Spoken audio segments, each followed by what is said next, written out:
La Genèse, chapitre 29. Jacob se mit en marche et s'en alla au pays des fils de l'Orient. Il regarda, et voici, il y avait un puits dans les champs. Et voici, il y avait à côté 3 troupeaux de brebis qui se reposaient, car c'était à ce puits qu'on abreuvait les troupeaux. Et la pierre sur l'ouverture du puits était grande. Tous les troupeaux se rassemblaient là. On roulait la pierre de dessus l'ouverture du puits, on abreuvait les troupeaux, et l'on remettait la pierre à sa place sur l'ouverture du puits. Jacob dit aux bergers, « Mes frères, d'où êtes-vous » Ils répondirent, « Nous sommes de Charan. » Il leur dit, « Connaissez-vous Laban, fils de Nachor » Et il leur dit, « Est-il en bonne santé » Ils répondirent, « Il est en bonne santé, voici Rachel, sa fille, qui vient avec le troupeau. » Il dit, « Voici, il est encore grand jour, et il n'est pas temps de rassembler les troupeaux, abreuvez les brebis, puis allez et faites-les paître. » Ils répondirent, « Nous ne le pouvons pas, jusqu'à ce que tous les troupeaux soient rassemblés. C'est alors qu'on roule la pierre de dessus l'ouverture du puits et qu'on abreuve les brebis. » Comme il leur parlait encore, survint Rachel avec le troupeau de son père, car elle était bergère.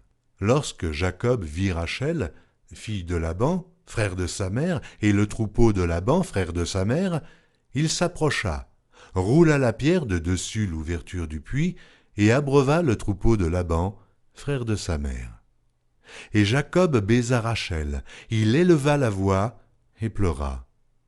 Jacob apprit à Rachel qu'il était parent de son père, qu'il était fils de Rebecca, et elle courut l'annoncer à son père.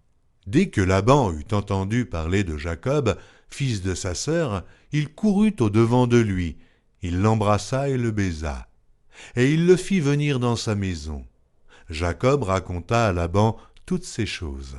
Et Laban lui dit, « Certainement, tu es mon os et ma chair. » Jacob demeura 1 mois chez Laban. Puis Laban dit à Jacob, « Parce que tu es mon parent, me serviras-tu pour rien? Dis-moi quel sera ton salaire. » Or Laban avait 2 filles. L'aînée s'appelait Léa et la cadette Rachel. Léa avait les yeux délicats, mais Rachel était belle de taille et belle de figure. Jacob aimait Rachel et il dit, « Je te servirai 7 ans pour Rachel, ta fille cadette. » Et Laban dit, « J'aime mieux te la donner que de la donner à un autre homme. Reste chez moi. » Ainsi Jacob servit 7 années pour Rachel, et elles furent à ses yeux comme quelques jours parce qu'il l'aimait. Ensuite Jacob dit à Laban, « Donne-moi ma femme, car mon temps est accompli, et j'irai vers elle. » Laban réunit tous les gens du lieu et fit un festin.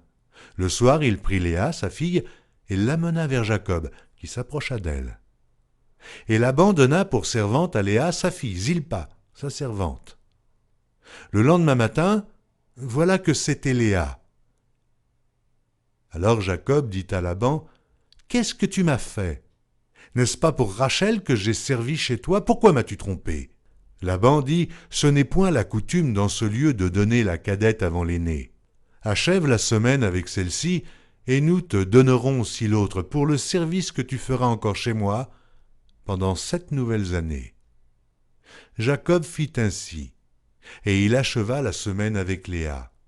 Puis Laban lui donna pour femme Rachel, sa fille. Et Laban donna pour servante à Rachel, sa fille, Bila, sa servante. Jacob alla aussi vers Rachel, qu'il aimait plus que Léa, et il servit encore chez Laban pendant 7 nouvelles années.